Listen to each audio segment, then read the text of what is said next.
In your car, listen to Newswatch 16 on WKRZ AM 1340. Proud to serve northeastern and central Pennsylvania. This is WNEP 16, the news station. Now, Nolan Johannes, Karen Harch, Chief Meteorologist Tom Clark with his backyard forecast, and Joe Zone on sports. This is the Newswatch 16 update. Wilkes-Barre police are still trying to find the man who stabbed a priest last night, leaving Father Zavacki hospitalized tonight in fair condition. The priest picked up a hitchhiker who later robbed and attacked him. Night Beat reporter Bob Costantini says Father Zavacki is loved by many. He teaches at Bishop Hoban High School in Wilkes-Barre, and he also has a parish. It's a parish of about 300 people. This is St. Martha's Roman Catholic Church in rural Luzerne County. Like many such churches, it stays open all the time. It's here that Father Richard Zavacki says Mass 3 times a week. Ted and Charmaine Wojciechowski live nearby and are members of the church. Having heard about the stabbing through the local grapevine, they anxiously watch the news to find out more. They're shocked by the stabbing, but aren't surprised their pastor picked up a hitchhiker. He's kind enough to do something like that, you know, without probably worrying about the consequences. Friday night means Stations of the Cross at St. Martha's. They're handled by parishioner Joe Wasichuk, who visited Father Zavacki in the hospital earlier. He was worried about having the station set tonight. And one thing is the big night for Northwest. The ball games, a lot of the people will be going down here, and a lot of the men will be gone, so I was the next choice. Church members react to the stabbing in just about the same way. I was stunned. I couldn't believe it when I heard that somebody could do that to Father Zavacki.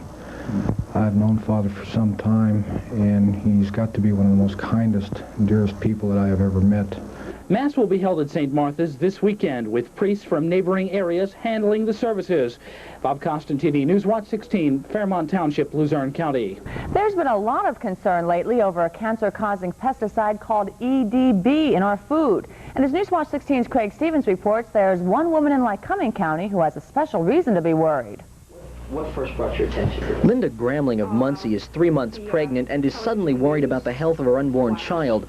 The other night on Newswatch 16, Linda saw a story about some Cracker Jack Extra Fresh popping corn that's being recalled because of possible contamination with EDB, a suspected cancer-causing chemical. She checked the lot number on her jar, which is hard to see, and found out it matched the number of the jars being recalled, 3327D. But she found out after she'd eaten almost the whole jar. I put a lot of faith in the products that I buy in the store, and when they recall something, it makes me very angry that, you know, they've done this to me. It's not fair. Now Linda's worried about the fetus inside her. Here I am, as I said, with an unborn baby and something harmful. I'm very careful of what I eat, and now I've eaten something that could harm me or the baby, and, you know, it's scary. Spokesman for the Federal Environmental Protection Agency and the State Health Department tells Linda probably shouldn't worry. It's long-term exposure to EDB that might be dangerous. Still, for her, it's going to be a long wait until October when her baby is due. That's when she'll know for sure if it's healthy. Craig Stevens, Newswatch 16, Muncie. And in case you're wondering whether you have some of that popcorn that's been found to be contaminated with EDB, here's the name and numbers again. The brand is Cracker Jack Extra Fresh Popping Corn. The lot's numbers are 3327D and 333D. That's 3327D and 333D. If you have the popping corn, state officials say take it back to the store where you bought it and get a refund. Some people in the Schuylkill County town of Ashland are worried about getting sewage in their drinking water. Officials in nearby Frackville want to build a sewage treatment plant near the Ashland Reservoir. Frackville officials say it would be cheaper to build the sewage plant near the Ashland water supply than anywhere else. And it's that reason that angers the people of Ashland most. It was brought out in a hearing that cost is no object in this, what they're putting in when it comes to the lives of people and their water supply. Cost is not supposed to enter into it. Frackville officials say the water that flows from the sewage plant to the reservoir will be treated. State officials will decide whether the plant can be built there later this year.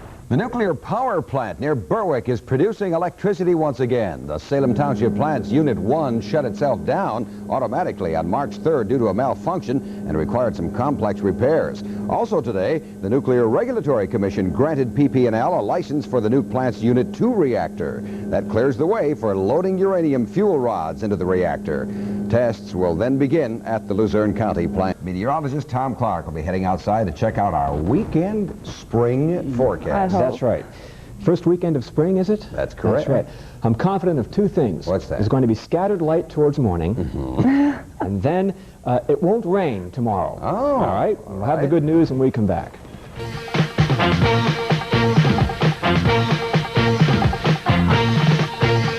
Hey, Joe.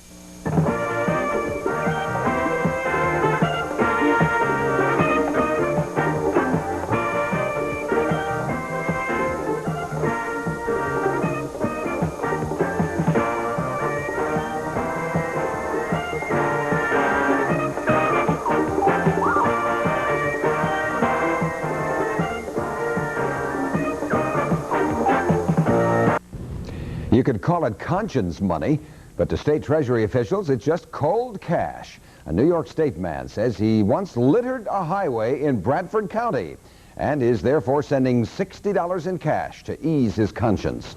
The 69-year-old from Newfield, New York, says that he thinks he threw out a paper bag or a candy wrapper a few years ago. Since the New York fine is $50, he's sending $60 to Harrisburg. How about that? And right in time for spring cleanup. Yeah. Good. Right. Shouldn't be littering, especially this time of the year when it's so pretty, or it's supposed to be pretty, Tom. We'll get to that, Karen. Now, you're going to be satisfied, Karen, with tomorrow's weather, and Nolan may even like it as well. Clear skies over portions of Pennsylvania now, however, still cloudy over this backyard. Let's check the temperature as it stands from what it was at 6 o'clock tonight. No change, 32 now. Humidity, 58%. The wind velocity, northwest, now 8 miles per hour. It's a cold wind. The barometer, 30.08. It continues to rise. The range in temperature, 38 this afternoon, 32 the low so far today. Look at that record high back in 1938. Karen wasn't even born yet. That's an interesting shot there of the darkness tonight across Pennsylvania. Take a look at this satellite view here. Some heavy thunderstorms over Texas and Arkansas being fed by moisture sucked in from the Gulf of Mexico. Some golf ball size hail fell in Coleman, Texas, but it piled up 4 inches deep in places, so they had some problems down there. But now look what's happening west of Pennsylvania tonight. The atmosphere, the temperatures in the upper atmosphere are warming up, and that's allowing the air to hold more water vapor. And that process will happen over all of Pennsylvania tomorrow, and so you can kiss goodbye those ragged cumulus clouds we had overhead today. This storm to the south will not affect us, but this storm system here will begin to cloud us up on Sunday, and it will bring our next threat for some rain, I think, before Monday. But no serious weather headaches coming up over the next 3 and 4 days. The forecast for tomorrow morning at sunrise, I expect the skies to be clear over all of Pennsylvania. Up there in Bradford County, Wysox, the low 24. Lackawanna County, Ransom, 25 the low tonight.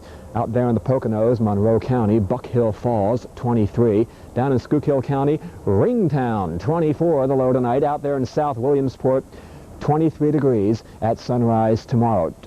For Saturday, a nice day.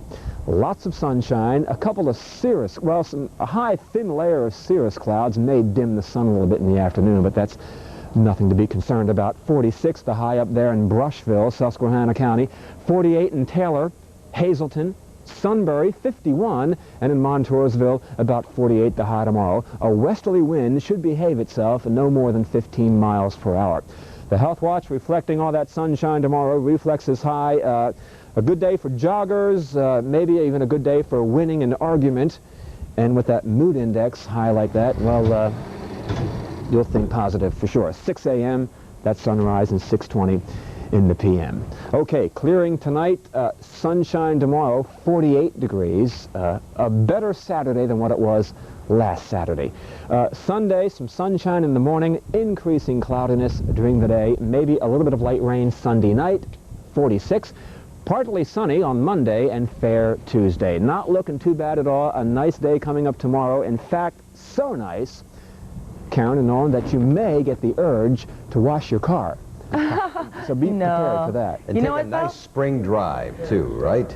I think our producer, Dave, will be washing his car tomorrow since he got that brand new one out there. Yeah, right. Yeah, that's Not one nice. speck of dirt on it, right? The sun will look good on that tomorrow. Why can't you get it above 50 degrees, Tom? Well, let me see what I can do here.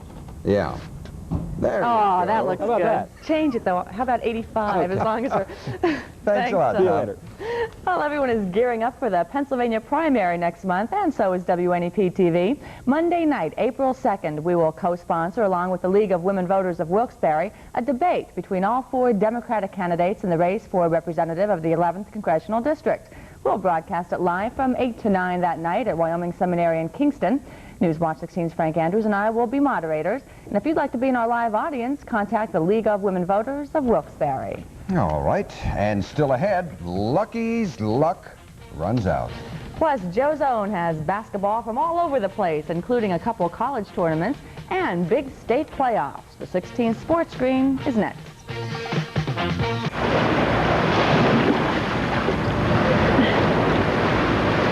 Hi, I'm Sue Heon from Clark Summit. Northeastern Pennsylvania was a place where I first grew to love swimming.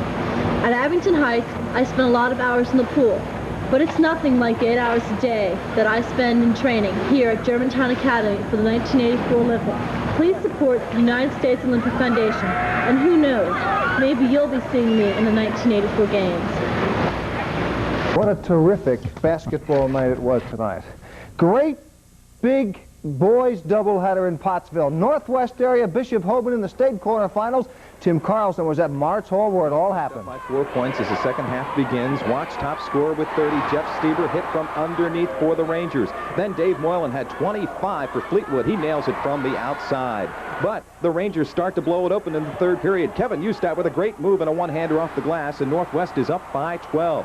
Then watch this shot by Jeff Stieber. It hangs on the rim, and it finally drops. That's the way it went for Northwest until the fourth period when Fleetwood started to close it down. Great shot from Troy Snyder from the wing, and it's a close ball game. And finally now, 20 seconds to go. Kevin Ustat is open, and Northwest wins the ball game by 3 points, 62-59 over Fleetwood in the Eastern semis. After the game, we talked with Rangers head coach Ed Gajewski. I think they've come a long way, and I worried about that aspect of the game, composure and poise from the very beginning. And I think we lost a little bit of it in that last quarter, which I hope that maybe if we get in a similar situation in the next game or the last game, should we be there, I hope we can do a little better in that regard. Second half of the doubleheader, a AAA Eastern semifinal, Bishop Hoban and Central York. Tom Beeman-Diefer opens up the scoring for Central York. Watch him hit here from the top of the key. But Bishop Hoban comes right back. Tony Caffrey picks up the loose ball, gets it to John Andreyko, the top scorer with 21, and he hits. Then Bishop Hoban goes up by 6. Watch the alley-oop to Andreyko. Doesn't work the first time, but he gets it up and in. Jim Tollinger drives and hits the jump for the Panthers to keep them close. But Mike Brinkevich pulls up and hits from the corner for Bishop Hoban. They pull up by 8. They finally win the game by 4, 56-52 over Central York. Northwest goes on to play Morrisville next, while Bishop Hoban plays Allentown Central Catholic in the Eastern Finals Tuesday night. Tim Carlson, Newswatch 16 Sports, Martz Hall in Pottsville. Okay, here's what it looks like on the scoreboard, and we got lots of people still with shots at state titles. Bishop Hoban over Central York, and Allentown Central Catholic over York Catholic. Now in the boys A, Northwest beat Fleetwood, Morrisville over Sacred Heart. That's it for the Sacred Heart team. Nice job for them this year though anyway. Girls A semifinal, Shenandoah over St. Clair, 46-38. Marion Catholic, those girls are tough. Number 1 ranked team in the state in that division. They beat Schuylkill Haven 65-42. Okay, let's check the ski watch. Big Boulder, Lake Harmony, 11 slopes, 3 lifts. Camelback, 24 slopes and 3 lifts. Elk Mountain, as we think skiing, baseball season starts a week from Monday. Jack Frost, 18 slopes and 5 lifts. Shawnee, 11 slopes, 4 lifts, 10 to 45-inch pace. Tanglewood, 6 slopes and 3 lifts.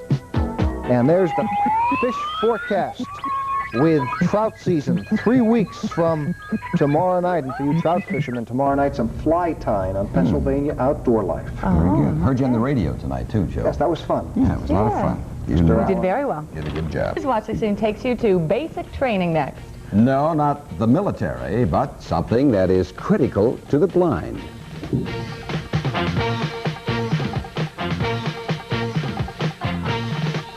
See an exceptional local talent.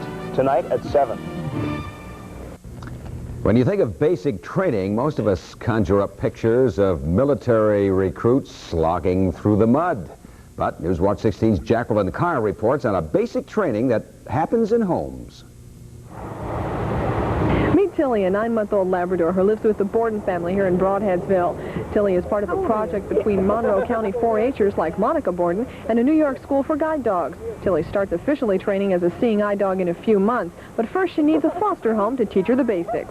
Eventually we take them into businesses in the community that have approved that, and that we have just started to do, and she's doing very well. Tilly is just one of 4 labs living in foster homes in Monroe County. The county extension office wants to keep dogs coming in every year. Being an animal lover myself, it seems like an excellent combination between, providing a blind person with some eyes and providing a good 4-H project for the students. While all this is part of Tilly's basic training, she's got a lot of friends at the Borden home. And to these people, she's a pet, so the hard part will be goodbye. You really try not to think about that too often. What you try and think about is what you're doing it for, and that is to give a blind person a trained dog. The Bordens say even though they know they have to part with Tilly, it's for a good cause, and they're willing to take in another dog again. Jacqueline Carr, Newswatch 16 in Broadheadsville, Monroe County.